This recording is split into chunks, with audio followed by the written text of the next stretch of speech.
Lewis Hamilton has urged Formula One to consider employing AI technology instead of human stewards, following the acknowledgement by the FIA that they made an error during the qualifying session at the Singapore Grand Prix. On that particular Saturday, Red Bull's Max Verstappen found himself under the scrutiny of not one, but 3 separate investigations conducted by the stewards. These investigations were triggered by his actions during the qualifying session. Verstappen's conduct came under review as he not only held up the field when exiting the pit lane, causing an extended delay, but he also faced 2 additional investigations related to instances of impeding other drivers. One of these investigations specifically revolved around an incident between Max Verstappen and AlphaTauri driver Yuki Tsunoda. In this situation, Verstappen found himself positioned in the middle of the track, obstructing the optimal racing line, which consequently compelled the Japanese driver, Yuki Tsunoda, to abandon his lap. Verstappen himself acknowledged the mistake, candidly admitting that it was a poor move in an interview with motorsport.com, saying, "That was not good. I didn't see him because I was on the radio talking about what was the problem. And then I didn't get a call-up until he was basically behind me. It basically sums up my qualifying. It was just super hectic and messy." But rather than imposing the widely anticipated 3-place grid penalty that most paddock insiders had anticipated, the stewards opted to issue Max Verstappen with a reprimand. Their reasoning was based on Red Bull's failure to notify him of Yuki Tsunoda's approach, which they viewed as a mitigating factor. Now, the stewards have acknowledged that they made an erroneous judgment in this particular case. During a meeting at Suzuka on Friday night, steward Matteo Perini, who had officiated at both the Singapore and the Japanese Grand Prix, informed the team principals that upon careful review, the decision to issue Max Verstappen an on-track reprimand should have been a grid penalty instead, according to reports. Furthermore, Matteo Perini emphasized that the incident involving Verstappen in Singapore should not serve as a precedent, given the acknowledged mistake in that case. He made it clear that going forward, grid penalties would be the standard punishment for such infractions. Lewis Hamilton did not appear to be pleased with the FIA's clarification on this matter, telling motorsport.com, "Not really. How many years have we?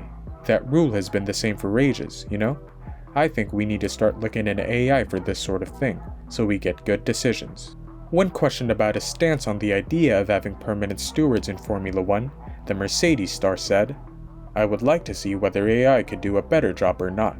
In what seems to be an accusation of favoritism on the part of the FIA stewards, George Russell shared his surprise at the fact that Max Verstappen, of all drivers, received what seemed to be a lenient penalty, referring to it as strange that he managed to avoid more severe consequences.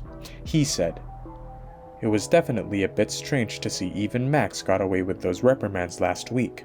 We obviously always look for consistency.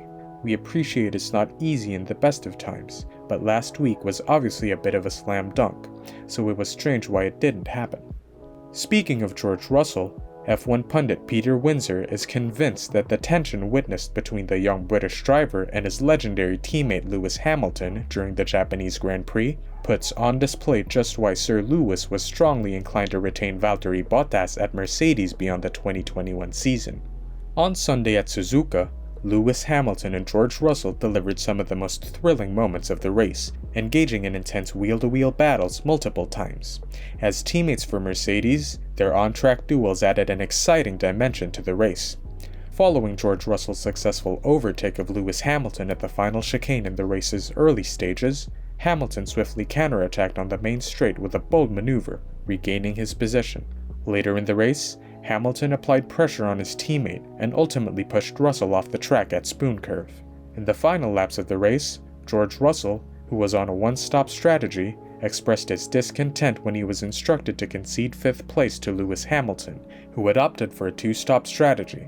As a result, the younger British driver ended up finishing in 7th place, also losing position to the rapidly advancing Ferrari of Carlos Sainz. George Russell joined the Mercedes team at the start of the 2022 season, stepping in as the replacement for Valtteri Bottas. Bottas had been Lewis Hamilton's reliable support during his impressive 5 consecutive World Championships from 2017 to 2020. Notably, Russell managed to secure the team's sole victory during the ground effect era of Formula One at Interlagos in November of the previous year, outperforming Hamilton in that race. At the age of 34, Valtteri Bottas made significant contributions to the Alfa Romeo branded Sauber team in 2022, leading them to their best finish in the Constructors' Championship in the past 10 years.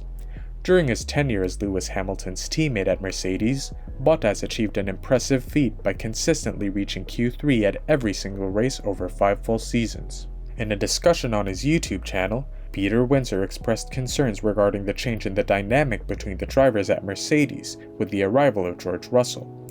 He drew parallels between the previous camaraderie between Lewis Hamilton and Valtteri Bottas to the current dynamic between Max Verstappen and Sergio Perez at Red Bull.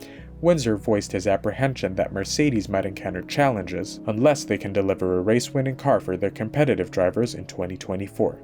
He said, "You could tell that there is definitely acrimony between the two now, and that's not a good thing. Imagine if Mercedes had a championship-winning car, and this was the World Championship and Grand Prix wins they were racing for. Imagine what it would be like between Lewis and George. The good thing is, it's only for the minor placings. It's all you can say. Does it really matter that much? I suppose is what you'd say in the boardroom afterwards. But if they do get in a position actually to be doing something serious in 2024, a big ask you've gotta say. Then how are you going to manage that Lewis Hamilton-George Russell imbalance? Lewis always wanted to keep Valtteri, not necessarily because he loved Valtteri, but because it was the right balance of the team. He could feel that. That was the same as Max Verstappen and Sergio Perez. It came to the surface more than ever before, I think, in the Japanese Grand Prix. Given that Mercedes allowed their drivers to compete fiercely for victory in Singapore, a race that unfortunately ended in a debacle for George Russell thanks to a crucial mistake on the final lap, it begs the question, why did the team show more authority when it came to releasing Lewis Hamilton? The driving force behind this difference lies in the leadership of Toto Wolff. Despite his absence on the track due to his recovery from knee surgery, Wolff's dual roles as CEO and team principal meant that he continued to wield a considerable influence in the decision-making process during the Japanese Grand Prix. In those nail-biting moments, as George Russell passionately made his case, it was Toto Wolff who ultimately made the decisive call to place Lewis Hamilton ahead of Russell, aiming to avoid the risk of Carlos Sainz from Ferrari potentially overtaking both Mercedes cars. This decision was driven by Wolff's concern about Sainz's potential threat to their positions. Despite the unfavorable call, George Russell insists that he harbors absolutely no hard feelings regarding Mercedes' implementation of team orders during the Japanese Grand Prix. When questioned about whether he accepted the team's directive to switch positions, Russell said, "Yeah, of course. You use the radio as a bit of a release valve because it's so hot in the car. It's a long race. You're there pushing for an hour and a half. You're fighting every inch. The main goal is to finish P2 in the Constructors' Championship. The Drivers' Championship for me is out of the window totally. Lewis is in a good place to fight for a good position. But the goal is just to finish ahead of Ferrari this season, keep on working for next year. So yeah, no issues on my side. Of course, difficult for the team to judge. But as I said, myself I've got one goal, which is to finish P2 in the Constructors' Championship for the team. Lewis has had a really consistent season this year. He's in a battle for P3 in the Drivers' Championship. Worst case, we lost 2 extra points there, but we could have ended up with 4 points less, so when you take the averages, the team made the right call. And from my side, 0 hard feelings. As I said, we've got to work on the car, and we're not going to get upset over a potential 5th and 6th loss versus a 5th and a 7th. What do you think? Should the FIA give artificial intelligence a try? And what does Toto Wolff's decision say about who he prioritizes within the team? Let us know in the comments below, and don't forget to subscribe and ring that notification bell for the hottest F1 news.